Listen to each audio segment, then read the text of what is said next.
What is going on, guys? Welcome back to my channel. I'm Tim, aka MacArthur, and today I'm coming at you with a first impression and unboxing of the Sony ZV-1. So we're going to unbox it. I'm going to go over my first impressions on this little camera, some of the reasons why I decided to purchase this one in particular, and kind of my initial thoughts on it. So before we get any further, let's jump right into the unboxing. Thanks for being here. Alright, so first of all, this is a super tiny box, a lot smaller than I thought it was going to be. I pre-ordered this off of Amazon.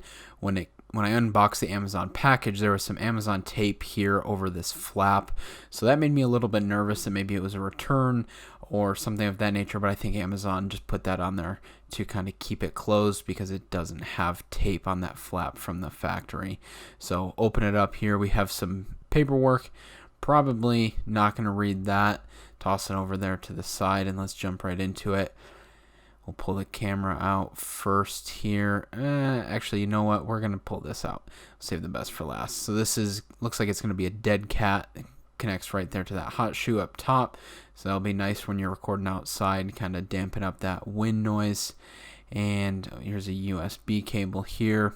It looks like it's a normal USB 2.0 or 3.0 to a micro USB.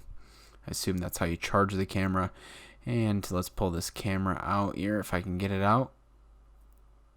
Has some decent weight to it. It's not as light as I thought it would be.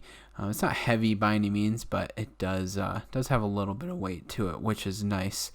Kind of rotated around here. There's that beautiful screen. Pop that out. And you got your inputs there on the side, bottom for a tripod. We'll rotate that. And then up top here, it looks like you got kind of your normal buttons, power, mode, camera, record, and then there's that function button. Close this screen up, set this off here to the side. And I think the last thing in here is going to be the battery. It's really stuck in there. Pull that out. It's super small. So I'm interested to see what kind of battery life I can get out of this thing. I may have to have a couple of those on hand, but it looks like, yep, that's it. So now that we've unboxed it, I want to go over some of the reasons why I chose this camera in particular over some of its competition.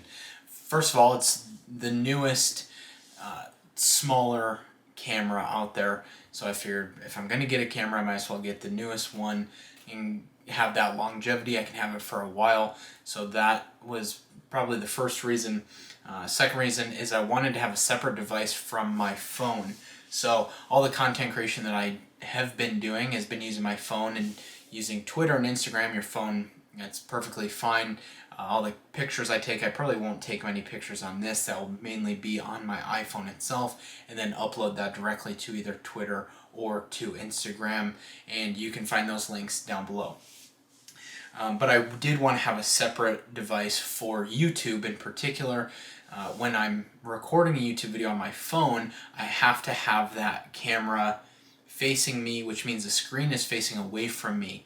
So the most frustrating thing is when I set up a shot for YouTube, record a 3 or 4 minute clip, and then realize that I was off to the side or I was out of focus or whatever. So I wanted to have a separate device, and I want to have a separate device with a front-facing camera so I can see myself. I can make sure that I'm in the shot looks how I want it, everything's in focus, and I'm not redoing any sort of shots. So that would be the second reason. The third reason that I chose this camera was the price.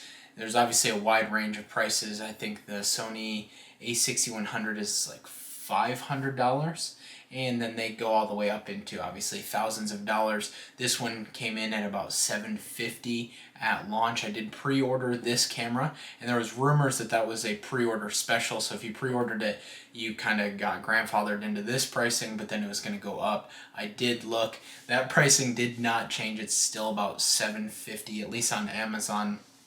I don't know about the other competitors. I purchased mine on Amazon. I'll throw the link to this camera down below for you guys as well, so you can see that. And when I was looking, they have some cool packages that you can get now with accessories and bags and memory cards, stuff like that. The fourth reason I bought this was it's going to be able to be used as a webcam. I have not looked. I obviously just got this camera. I know that at launch it didn't come out of the box with that software, but Sony said that they're going to be releasing software that will allow you to use this camera as a webcam for live streaming.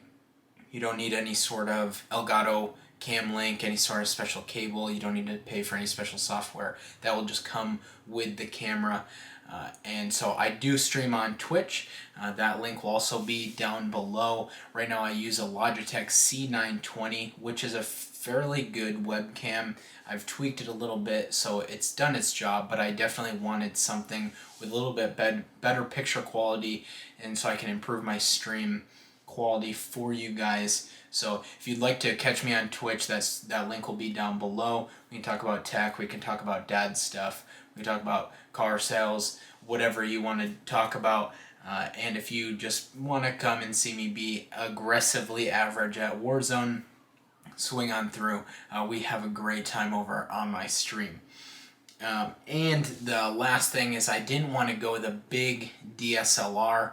I wanted something relatively small. I could throw it in my bag. I could throw it in my pocket. I didn't want to be walking around looking like a big doofus with this huge DSLR in my face.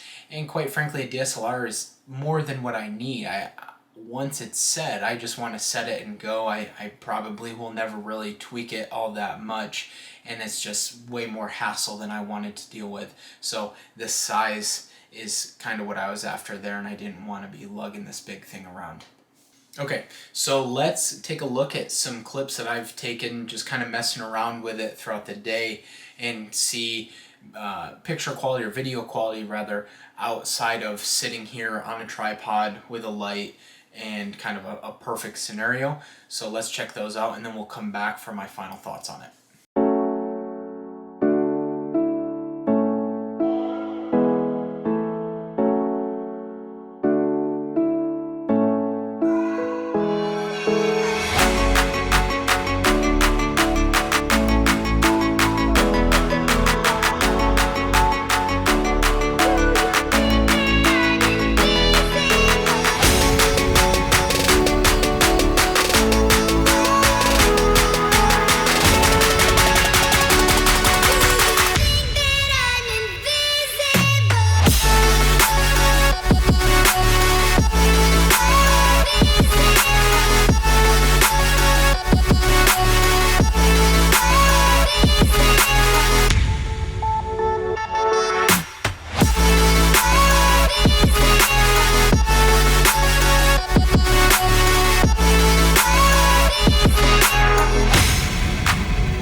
So you can see those shots I've taken throughout the day. They look absolutely amazing. I am very excited about this camera. I'm excited to see the content that I can continue to produce for you guys. I'm obviously new to producing this sort of content for YouTube. So if you do like this content, I'll hit the subscribe button, hit the like button. That would help me out a ton. So my first impressions on the camera, just kind of messing around with it for the day.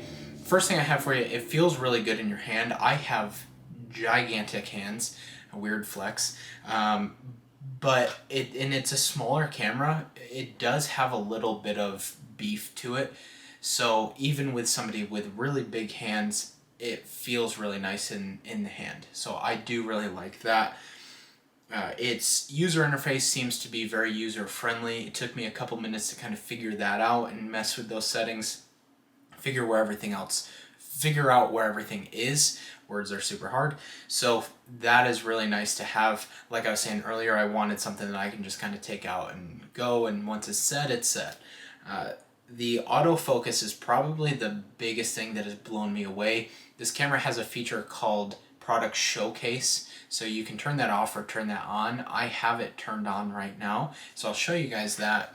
I have this little RGB remote that I use for these lights in the background. I use these lights when I stream or when I'm doing this kind of shot in the for YouTube videos. So we'll use this little remote. So right now I can see on the screen it's focused on my face. I have a little box around my eye, so it has eye tracking, so it knows that, okay, I need to be focused on his face. Now for content creators, if you are unboxing something and you're trying to focus on a piece of hardware like a remote, if I was reviewing these lights, I can snap in, boom, it's on the remote, and now it's back to my face. It's so fast. Remote, face. That's probably the feature that has been most impressive to me, how quick that autofocus is. So that is really, really nice. And last thing is its ISO adjustment, going from low light situations to higher light situations. For me, like you'll see right here, I have a shower, I'm walking down a dark hallway, and then I walk into a very well lit bathroom. So it's able to kind of adjust that lighting for you, which is awesome. Like I said, guys, I'm very, very excited about this camera. I'm excited to see the content that I continue to produce for you. This was not intended to be a review on the camera. I've only had it for a day or two. I feel like if I were to just do a full review right now and say it's the best camera out there, everybody needs to own it, I'd be doing y'all no favors. So I do want to play with it for a week or two. I want to produce a couple more videos and really sink my teeth into it. So I will be dropping a review on it here in the next week or two after I mess around with it a little bit more. Thank you guys so much for being here. I appreciate you guys taking the time out of your day. All the links to my social media will be down below, as well as my Twitch. Like I said, we have a great time on my stream, so hop on over, say what's up, ask some questions, just kind of be there to watch me be average at Warzone.